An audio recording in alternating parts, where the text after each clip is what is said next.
देखो, सबसे पहली बात हमारी कमजोरी क्या है, हम परेशान हो जाते हैं। संसार में देखो तो परेशान, परमार्थ की तरफ देखो तो हम परेशान हो, ये हमारा आदत स्वभाव बन गया परेशान होना। थोड़ा सा धैर्यवान बनो, गंभीर बनो। कोई भारी से भारी विपत्ति में परेशानी स्वीकार करके विपत्ति से थोड़ी निकला है, तो सुलझो। ठीक है, विपत्ति आई, समस्या आई, इसका समाधान होगा। ऐसा थोड़ी कि हमें नष्ट कर देगी। अगर अभी हमारी बड़ी हानि हो जाती है, हम कल इससे बड़ा लाभ प्राप्त कर सकते हैं। हमको एकदम बिल्कुल गंभीर रहना है, इतने कमजोर नहीं बन जाना। अब वो गए तो क्या होगा, अब वो वस्तु गई तो क्या, पद गया तो क्या होगा। प्रयास किया था, ये पद मिला था, इससे बड़ा पद प्राप्त करूंगा, मैं इससे बड़ा महान बनूंगा। ठीक है, एक बार गिर गया, गलती हो गई, दंड भोगूंगा, फिर इससे ज्यादा संयम में रहूंगा। बिल्कुल मतलब एकदम फ्रेश दिमाग रखना चाहिए।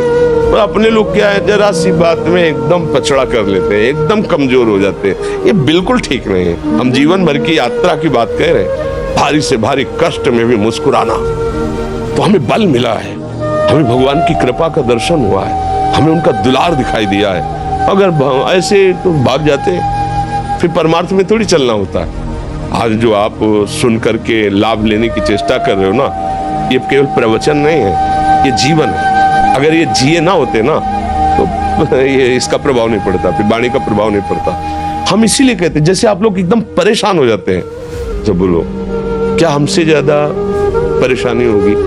दोनों किडनी खराब, दवाई लाने के लिए पैसे नहीं, पानी रखा है हम उठ के पी नहीं सकते, भीषण शरीर में कष्ट, भीषण बुखार, क्योंकि किडनी फेल, जरा में बुखार, खाने को क्या, रोटी मांग के लाओ। अगर वहां सब्जी मिलती तो लाल मिर्च ऐसी पड़ के मिलती थी कि पा नहीं सकते थे। आप सोचो, पानी लाना है तो मुझे लाना है, पीना है तो मुझे पीना है। अगर मैं हारता तो कहां पहुंच जाता, क्या स्थिति होती? नहीं, मरना है पर कदम पीछे। कोई दिन ऐसा नहीं जिस दिन सेवा ना की हो, जिस दिन सेवा ना गए हो। गुरुजी की सेवा में जाना है, पहले अपने को स्वस्थ साबित करना है, नहीं वो सेवा नहीं लेंगे। तुम बीमार हो, तुम कष्ट में, वैसे उनकी दृष्टि परेशान कर, सेवा की, आके लेट गए। फिर हिम्मत की, अपनी श्री जी की सेवा की, मधुकरी नहीं गए, 3-3, 4-4 दिन भोजन नहीं गए, पर सेवा नहीं छोड़ा, दिनचर्या नहीं छोड़ी। और उसका प्रधान कारण संयम, ब्रह्मचर्य, भगवदाश्रय, नाम जप, कभी हारने नहीं दिया। अभी भी थोड़ी देर बाद डायलिसिस शुरू हुआ, हारने, आपको हारे हुए नजर आ रहे हैं। शरीर में पीड़ा है, किडनी फेल है, ऐसा थोड़ा हम स्वस्थ बैठे हैं, पीड़ा है, बार बार प्यास लगती है, थोड़ा थोड़ा पानी मिलता है, हर, लेकिन हम आनंदित हैं, हम प्रसन्न हैं। हम लड़ाई में हारे नहीं हैं, ना हारेंगे, हम जीत चुके हैं।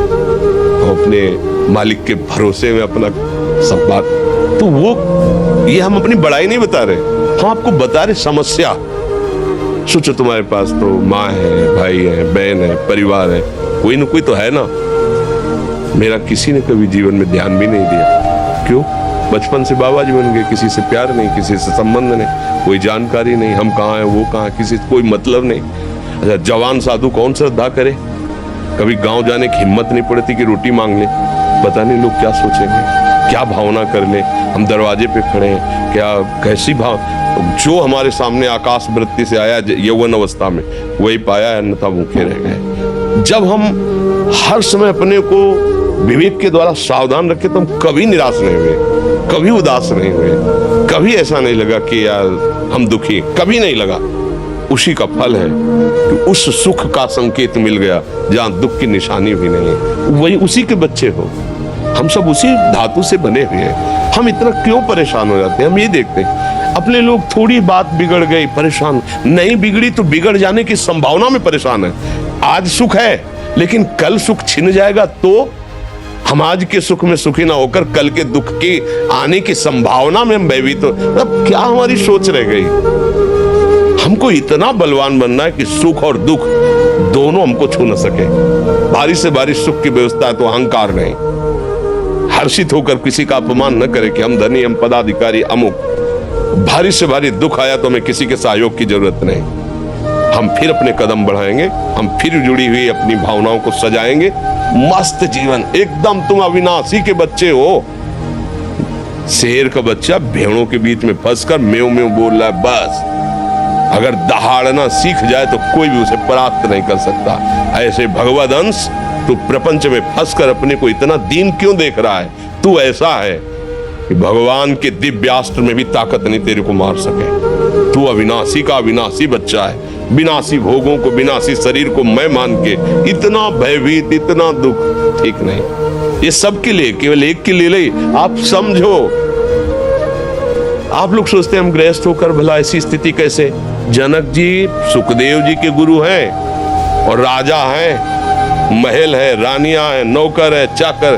क्या सुखदेव जी जिनके शरीर में लंगोटी भी नहीं है, दिगंबर, परमहंस के गुरु है जनक जी जो राजा हैं। समझो आप ऐसा ना सोचे कि हम नौकरी कर रहे हैं, हम संसार में, हम गृहस्थ हैं, हम आध्यात्मिक की ऊंचाई पर नहीं चढ़ सकते। नहीं, आप एक सरकारी नौकरी या आप किसानी या व्यापार करते हुए आप एक अध्यात्म की ऊंचाई में चढ़ सकते हैं। और अध्यात्म ही है जो तुम्हें इस माया के दुख सुख से ऊपर उठा सकता है। दूसरा, चाहे जितनी संपत्ति आ जाए, आप सुखी नहीं हो सकते। सब देख लो, आंख खोल के देख लो, अध्यात्म ही है जो तुम्हें हर कष्ट सहकर मुस्कुराकर जीने का रास्ता बता देगा कि आप आनंदित हो जाओगे। कुछ नहीं बिगड़ा, अध्यात्म है तो कुछ नहीं बिगड़ा, अध्यात्म नहीं है तो कुछ नहीं बना, कुछ